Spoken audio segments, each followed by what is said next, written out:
Hello! Welcome to the 10th module of the Python Fundamentals course. Here we'll cover some topics related to producing working, maintainable code in Python. We'll look at the unit test module, which you can use to automate testing of your code, and we'll look at the debugger that comes with the standard library. After that, we'll briefly cover the basics of packaging and distributing your code, as well as how to install third-party packages.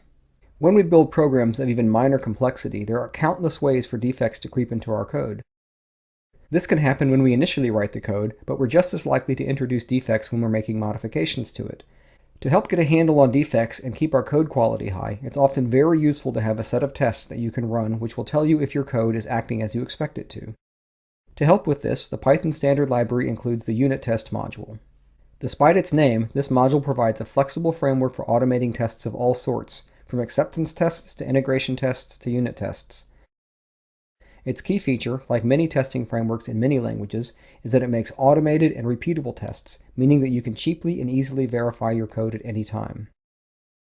The unit test module is built around a handful of key concepts. At the center of these concepts is the notion of a test case, which groups together a set of related individual test functions. A test case is the basic unit of test organization in the unit test framework. The next important concept is that of fixtures.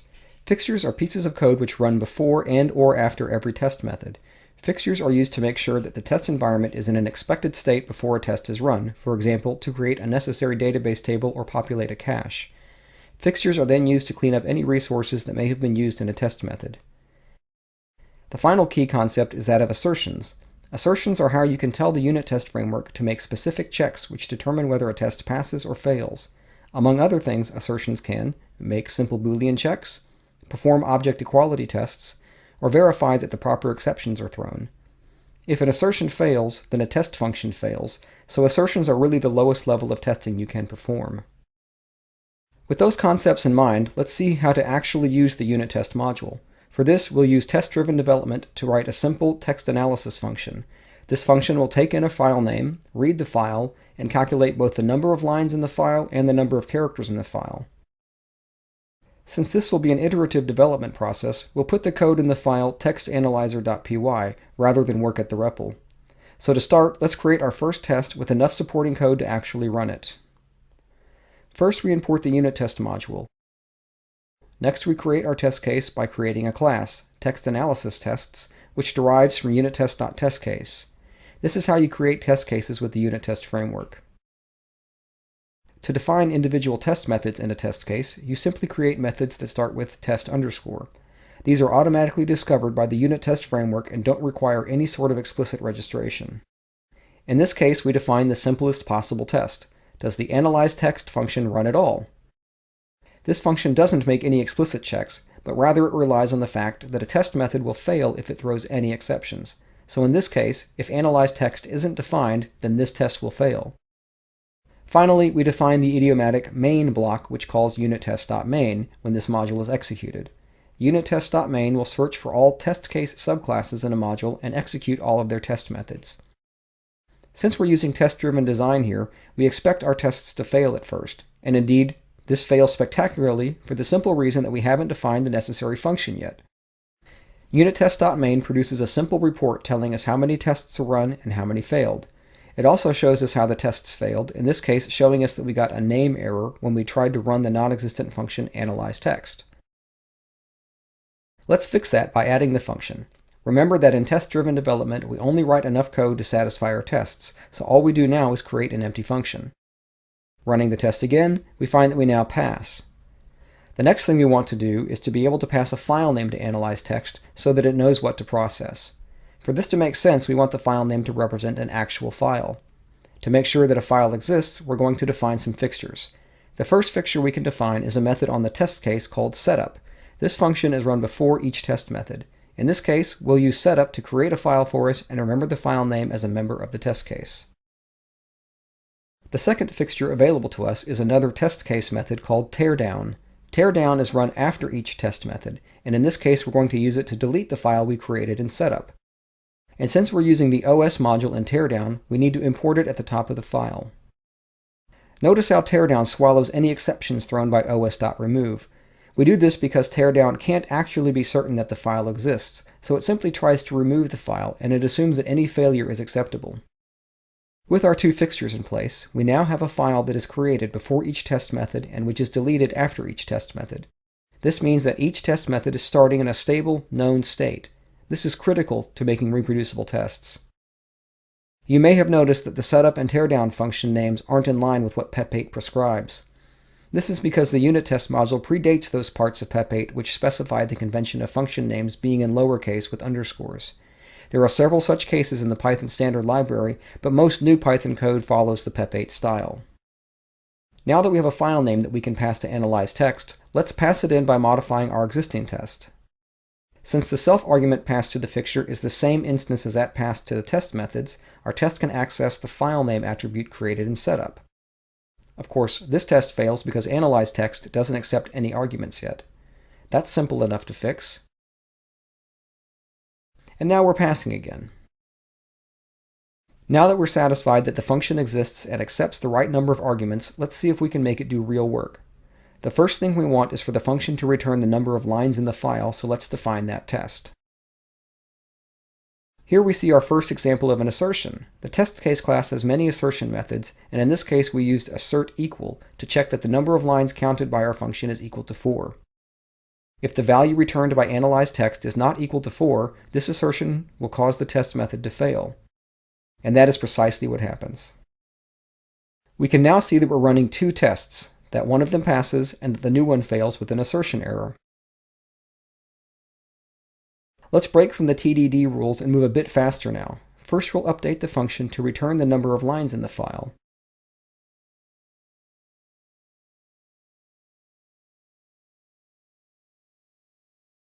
And this gives good results. So let's add a test for the other feature we want, which is to count the number of characters in the file. Since the function is now supposed to return two values, we'll have it return a tuple with a line count in the first position and character count in the second. Our new test looks like this. And it fails as expected. This tells us that it can't index into the integer returned by analyze text. So let's fix analyze text to return the proper tuple.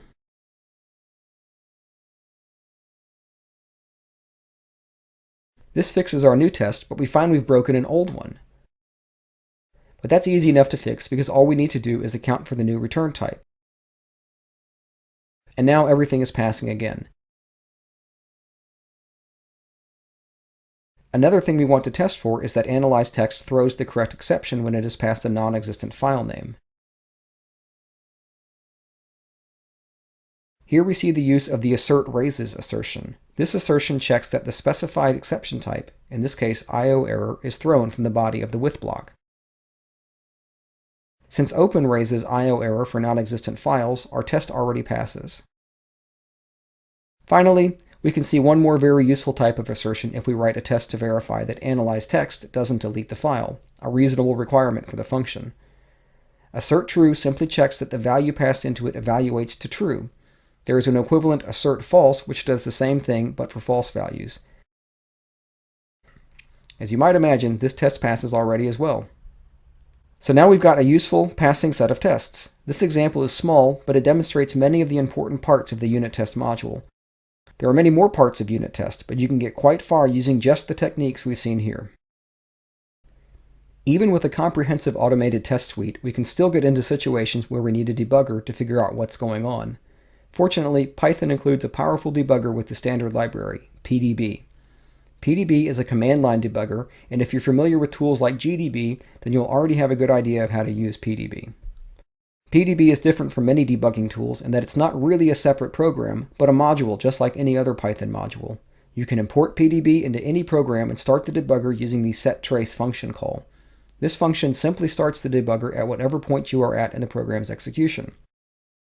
For our first look at PDB, let's use a REPL and start the debugger with setTrace. You'll see that even after you execute setTrace, your prompt changes from the triple chevron to PDB in parentheses. This is how you know you're in the debugger. The first thing we'll do is simply see what commands are available in the debugger by typing help.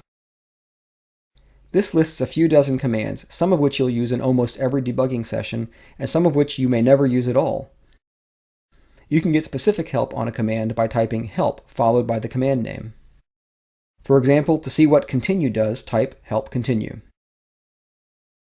The curious parentheses in the command tell you that continue can be activated by typing C, CONT, or the full word continue.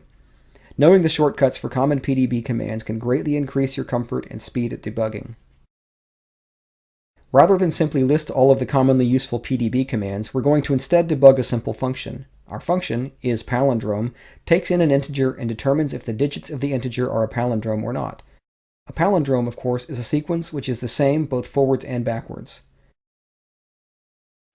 The first thing we'll do is create a new file, palindrome.py, with this code. As you can see, our code has three main parts. The first is the digits function, which converts an integer into a list of digits. The second is the isPalindrome function, which first calls digits and then checks if the resulting list is a palindrome. The third part is a set of unit tests. We'll use these tests to drive the program. As you might expect, since this is a section on debugging, there's a bug in this code. We're going to first run the program and notice the bug, and then we'll see how to use PDB to find the bug. So let's simply run the program. We have three tests that we expect to run, and since this is a relatively simple program, we expect it to run very quickly. Instead of running quickly, we see that this program seems to run forever. And if you look at its memory usage, you'll also see that it grows in size the longer it runs. Clearly something is wrong, so let's use Control-C to kill the program. We'll now use PDB to try to understand what's going on here. Since we don't know where our problem might lie, we don't know where to put a setTrace call, so we're going to instead start the program under the control of PDB using a command line invocation. Here we're using the -m argument, which tells Python to execute the specific module, in this case PDB, as a script. The remaining arguments are passed to that script. So here we're telling Python to execute the PDB module as a script, and we're passing the name of our broken file to it. What we're seeing is that we're immediately taken to a PDB prompt. The arrow pointing to import unit test is telling us that this is the next instruction that will be executed when we continue. But where is that instruction? Let's use the where command to find out. Where reports our current call stack, with the most recent frames at the bottom, and we can see that PDB has paused execution at the very first line of palindrome.py. This reinforces an important aspect of Python execution which we've discussed before. Everything is evaluated at runtime. In this case, we've paused execution right before an import statement. We can execute this import by running to the next statement using the next command. We see that this takes us to the def call for the digits function. When we execute another next, we move to the definition of the isPalindrome function. You may be wondering why the debugger didn't step into the body of digits. After all, isn't it evaluated at runtime like everything else? The answer is that the body of the function can only be evaluated when there are arguments supplied to it, so it will only be run when the function is called. The body of functions are checked for proper syntax when they're imported, but PDB doesn't let us debug that part of the process. We could continue using next to move through our program's execution, but since we don't know where the bug lies, this might not be a very useful technique. Instead, remember that the problem with our program is that it seemed to be running forever. This sounds a lot like an infinite loop. So rather than stepping through our code, we'll simply let it execute, and then we'll use Control-C to break back into the debugger when we think it might be in that loop. After letting the program run for a few seconds, we press Control-C, which halts the program and shows us that we're in the digits function of palindrome.py. If we want to see the source code at that line, we can use the PDB command list. We see that this is indeed inside a loop, which confirms our suspicion that an infinite loop might be involved. We can use the return command to try to run to the end of the current function. If this doesn't return, we'll have very strong evidence that this is an infinite loop. We let this run for a few seconds to confirm that we never exit the function, and then we press Control-C. Once we get back to a PDB prompt, let's exit PDB with the quit command. Since we know the problem lies in digits, let's set an explicit breakpoint in there using the pdb.setTrace function mentioned earlier. Remember that the setTrace function will halt execution and enter the debugger. So now we can just execute our script without specifying the PDB module, and we see that we almost immediately go to a PDB prompt with execution halted at the beginning of our digits function. To verify that we know where we are, let's use where to see our call stack. Remember that the most recent frames are at the end of this listing. After a lot of unit test functions, we see that we are indeed in the digits function, and that it was called by isPalindrome just as we expected. What we want to do now is watch execution and see why we never exit the function's loop. Let's use next to move to the first line of the loop body. Now let's look at the value of some of our variables and try to decide what we expect to happen. We can examine values by using the print command. This looks correct. The digs list, which will contain the sequence of digits in the end, is empty, and x is what we passed in. We expect the divmod function to return 1, 2, 3, and 4, so let's try that. This looks correct. Divmod has clipped off the least significant digit from our number, and the next line puts that digit into our results list. If we look at digs, we'll see that it now contains mod. The next line will now update x so that we can continue clipping digits from it. We see that execution goes back up to the while loop as we expected. Let's look at x to make sure it has the right value. Wait a second. We expect x to hold the digits that aren't already in the results list. Instead, it contains only the digit in the results list. Clearly, we've made a mistake in updating x. If we look at our code, it quickly becomes apparent that we should have assigned div rather than mod to x. Let's exit PDB. Note that you may have to run quit a few times because of how PDB and unit test interact. After you're out of PDB, let's remove the setTrace call and modify digits to fix the problem we found. If we run our program now, we see that we're passing all tests and it runs very quickly. That's a basic PDB session, and it demonstrates some of the core features of PDB. PDB has many other commands and features, however, and the best way to learn them is to simply start using PDB and trying out the commands. This palindrome program can serve as a good example for learning most of the features of PDB. Before we move on to the next sections, we need to quickly look at how to create a virtual environment for Python. A virtual environment is a lightweight, self-contained Python installation that users can create without needing administrator rights on their system. If you're using Python 3.3, then you should already have a tool called pyvenv installed on your system. You can verify this by running it from the command line. If you don't have pyvenv installed, there is another tool, virtualenv, that you can get from the Python package index. This works very similarly. You can use either pyvenv or virtualenv in this course, and we'll use pyvenv for the examples. Using pyvenv is very simple. You simply specify the directory to contain your new virtual environment. The tool creates the new directory and populates it with the installation. Once the environment is created, you can activate it by using the activate script in the environment's bin directory. On Linux or Mac OS X, you have to source the script. On Windows, you simply run it. Once you do this, your prompt will change to remind you that you're in the virtual environment. And most importantly, the Python that will execute when you run Python is from the virtual environment. We'll be using virtual environments in the following sections, so make sure you can create them before moving on. Packaging and distributing your Python code can be a complex and sometimes confusing task, especially if your projects have lots of dependencies or involve components more exotic than straight Python code. However, for many cases it's very straightforward to make your code accessible to others in a standard way, and we'll see how to do that using the standard distutils module in this section. The distutils module allows you to write a simple Python script which knows how to install your Python modules into any Python installation. By convention, this script is called setup.py, and it exists at the top of your project structure. This script can then be executed to perform the actual installation. Let's see a simple example of distutils. We'll create a basic setup.py installation script for the palindrome module we wrote in the previous section. The first thing we want to do is create a directory to hold our project. Let's call this palindrome. Let's put a copy of our palindrome.py in this directory. And finally, let's create our setup.py. The first line in the file imports the functionality we need from the distutils.core module, namely the setup function. This function does all the work of installing our code, so we need to tell it about the code we're installing. We do this, of course, with the arguments we pass to the function.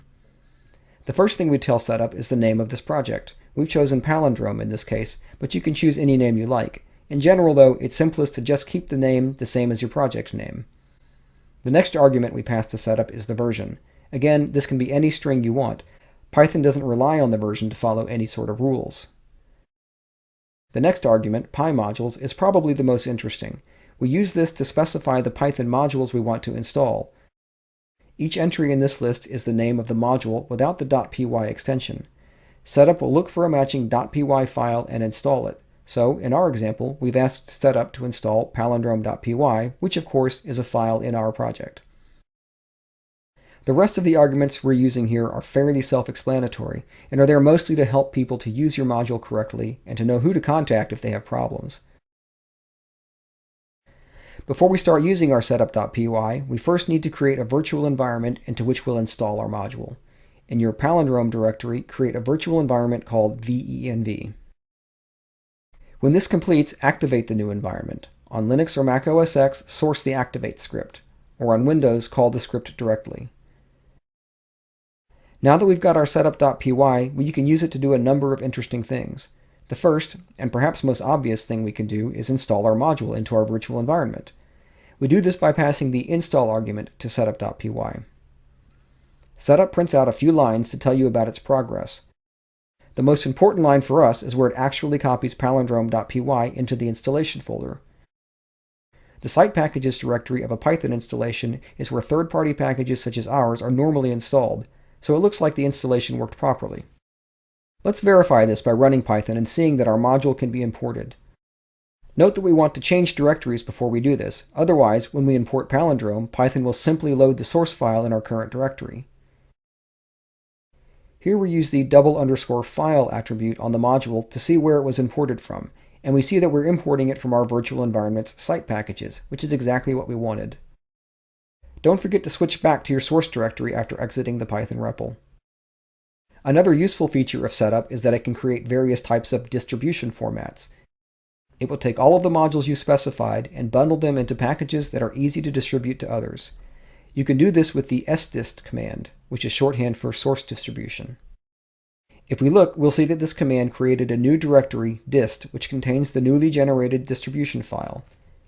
If we unzip that file, we'll see that it contains our project source code, including the setup.py. So now you can send this zip file to anyone who wants to use your code, and they can use the setup.py to install it into their system. Very convenient. Note that the sdist command can produce distributions of various types. To see the available options, you can use the --help formats option. This section really just touches on the very basics of distutils. You can find out more about how to use distutils by passing --help to setup.py. For most simple projects, however, you'll find that what we've just covered is almost all you need to know. In this last section, we'll take a look at how to install third-party Python code into your installation. There are a number of ways to do this, and we'll cover three of the most common: distutils, easy install, and pip. We won't cover them in great detail, but we'll look at basic usage, and you'll learn enough to use them for straightforward installation purposes. The first option, distutils, we saw in the previous section when we created a setup.py and used the install option. Almost all Python projects include a setup.py, so knowing how to use it is invaluable if some of the other, more convenient methods fail. Since we covered distutils in the previous section, there's no real need to go over it here. Just remember the basic Python setup.py install command. The other two tools we'll look at are easy install and pip. Both of these tools do essentially the same thing. They search for packages in a central repository, the Python package index, or PyPI, also known by the nickname Cheese Shop, and then download and install them along with their dependencies. You can browse the Cheese Shop at pypi.python.org/pypi. This is an extremely convenient way to install Python software, so it's good to understand how to use it. To use these tools, we need to first make sure they're installed. Fortunately, if you can install easy install, you can use it to install pip, so we'll install easy install first. Start a new command prompt and go to the palindrome directory that you created earlier. You should have a virtual environment there in the venv directory, so let's activate that now. Once you've activated the environment, you need to download distribute_setup.py into your palindrome directory. This script can be used to install the easy install tools, so let's do that now. Once you have easy install installed, you can use it to install other third-party software. The basic syntax for installing via easy install is easy install followed by the package's name. So, for example, to install the eagertools package, you can simply run easy install eagertools. As you can see, this goes to the Python package index, downloads a tarball, runs its setup.py to create a binary distribution, and then copies that distribution into your virtual environment's site packages directory. If you now run Python, you'll see that you can import eagertools. Now that we've got Easy Install working, we can use it to install pip. Just as we did with eagertools, we just run a simple command. In this case, the installation is a bit more involved. In particular, we see that Easy Install not only installed a module into site packages, but it also installed the pip executable into the bin directory. With pip installed, you should be pretty comfortable with how to use Easy Install, so now we'll switch to using pip to do one final installation. For this example, we'll install the nose testing tool. Nose is a sort of power tool for running unit test-based tests such as those we've been developing in this module. One really useful thing it can do is discover all of your tests and run them. This means that you don't need to add unittest.main into your code. You can just use nose to find and run your tests. So let's use pip to install nose. Pip uses subcommands to decide what to do, and to install modules you use pip install package name.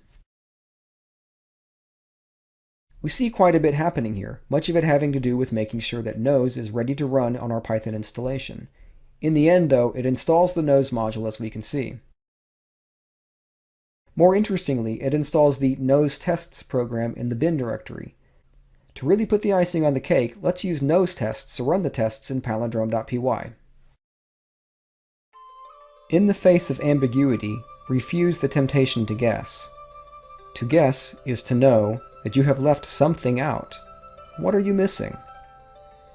The temptation to guess, or to ignore ambiguity with wishful thinking, can lead to short-term gains, but it can often lead to confusion in the future and bugs which are difficult to understand and fix. Before you make that next quick fix, ask yourself what information do you need to do it correctly.